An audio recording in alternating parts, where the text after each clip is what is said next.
एडियन cable network को नया शुरू हुआ है, इसको हमारी तरफ से दिली मुबारकबाद।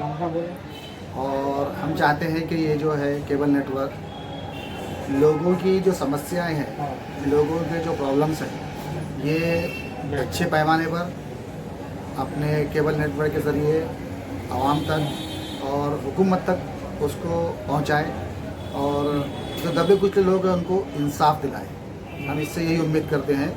और इनके जो डायरेक्टर्स हैं, हमारे कारपोरेटर अय्यूब खान साहब, मिर्ज़ा नईम साहब, इरफान पटेल जी, नरेश मगर पाटिल जी, क़य्यूम पटेल, लियाकत मिर्ज़ा, तैयब पटेल, इन तमाम को हम मुबारकबाद देते हैं डायरेक्टर्स को।